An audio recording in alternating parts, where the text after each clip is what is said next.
Hello everyone, I am Dr. Nisha Bhatanagra from Aveya Fertility and IVF Center. Welcome to our YouTube channel. Today we are going to talk about a very important topic, that's fibroid.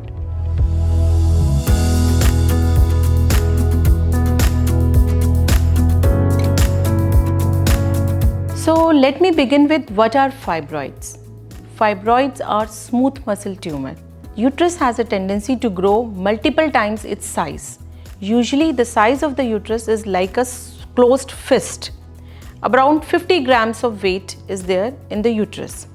But uterus has a tendency to grow multiple times its size. During a pregnancy, even during carrying twins, the size of the smooth muscle increases to about 10 to 12 times their original size. Sometimes, if the female is getting married late or she is carrying a pregnancy late, these smooth muscles start growing on its own without any reason. Exactly what triggers the smooth muscle to grow? We don't know. We don't have any clue. There is still research going on to find out that why these muscles suddenly start growing, why the fibroids form. We only know that the fibroids are estrogen dependent tumors. So the females who are little obese, who start their menses early, who do not bear any children till the late reproductive age group are the potential candidates where the fibroids can develop. So all those females are at risk for developing fibroids. So fibroids, are they common? Yes, the fibroids are very common. Around 80% of the females do have some sort of fibroid during their whole life. Usually it is the tumor of late reproductive age group. If they are so common, shouldn't we be not worried about them? No.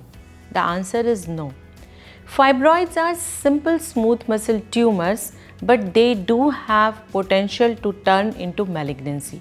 They are not cancer, but they may turn into a malignant tumor. So you have to keep following up. You have to keep checking the fibroids. You have to keep doing your routine scans to know if you are having fibroids or not. If you have, then what is the size, what is the location, what is the number, is it increasing in size too much, is it growing very fast, is the plane clear or not? All these things you need to get yourself checked for to know whether the fibroids is simple or there are some changes happening in the fibroid. So that brings to us the another question. What is the definition of the location and size of the fibroid? So what I have here is a model of uterus. Uterus has three layers. The outermost is serosa, the middle one is muscular or mural, and the innermost is endometrial. So depending upon the location in relation to these three layers, we define the fibroids. So if the fibroids are in the outermost layer or they are growing outside the uterus, they are called subserosal. If the fibroids are in the muscular layer or they are going towards the endometrial cavity, then they are called intramural. If the fibroids are inside the uterine cavity or they are growing inside the uterine cavity, they are called submucous fibroids. The fibroid can be occupying two layers simultaneously. For example, an intramural fibroid may have a submucous or a subserosal component. If a fibroid is growing outside the body of the uterus with the help of a stalk or peduncle, it is called a pedunculated fibroid. Usually the submucous fibroids are the one which affect your fertility. They do cause a lot of bleeding, they do cause problem in the implantation of the embryo, and they do cause some pain also because the uterus tries to push them out of the cavity. The intramural fibroids are usually causing pain as a symptom. The intramural fibroids, if they are too big, can also cause the feeling of heaviness or the feeling of constant pulling down or dragness in the lower abdominal cavity.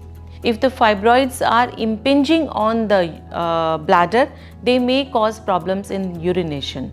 They may cause frequent urinary tract infections also, depending upon their location. If the fibroids are subserosal or they are growing outside the cavity, then they usually cause heaviness or irregular mass or lump, which you can feel on per abdomen examination.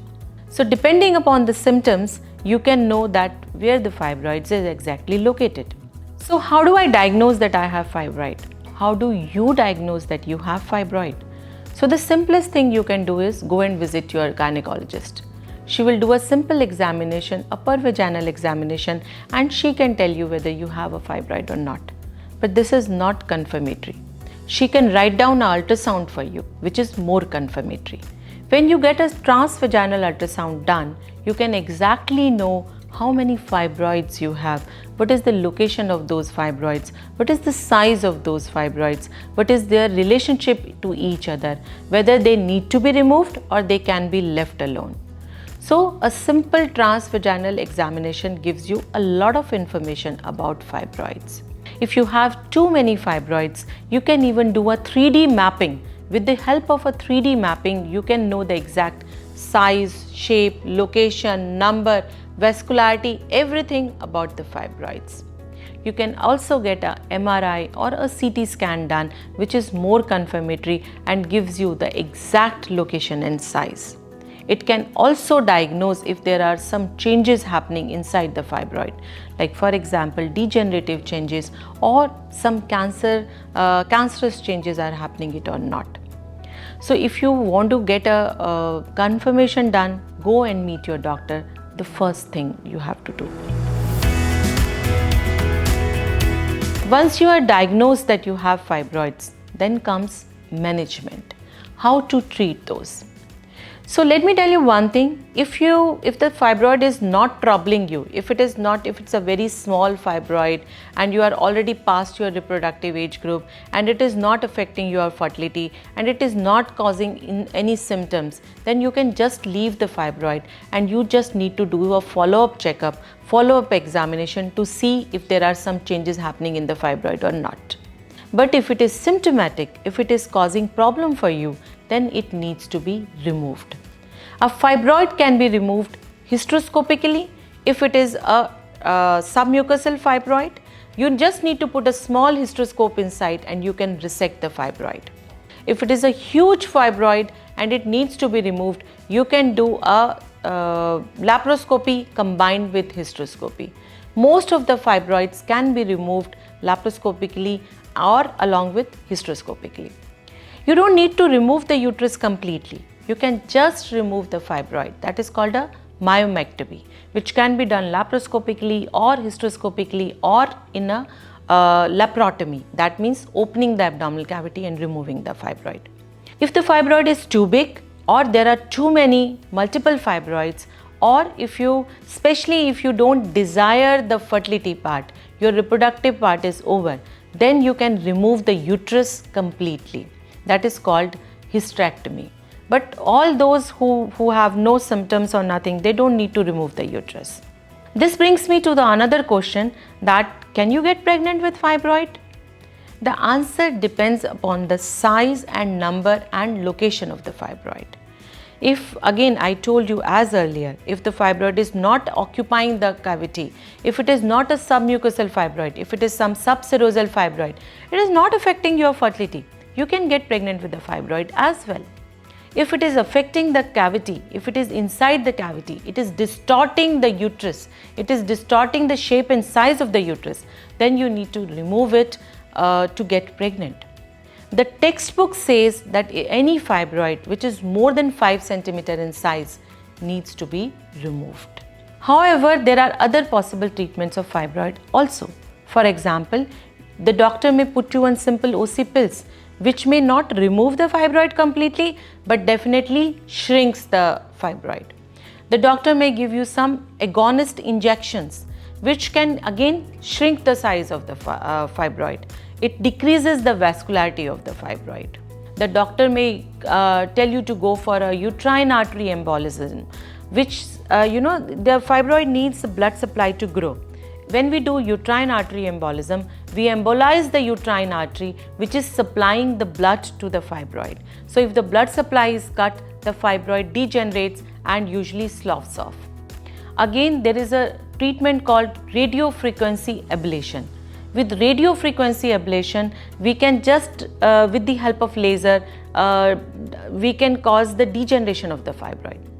But again, you need to go and meet your doctor and check whether you are eligible for these treatments or not.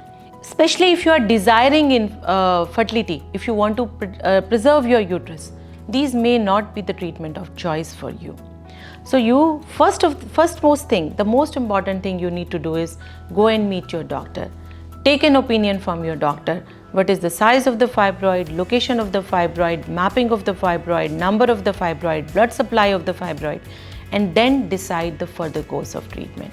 So my only suggestion to you is, don't get scared of the fibroid. Fibroid is something which is not very scary. It is not cancerous. It is not malignant.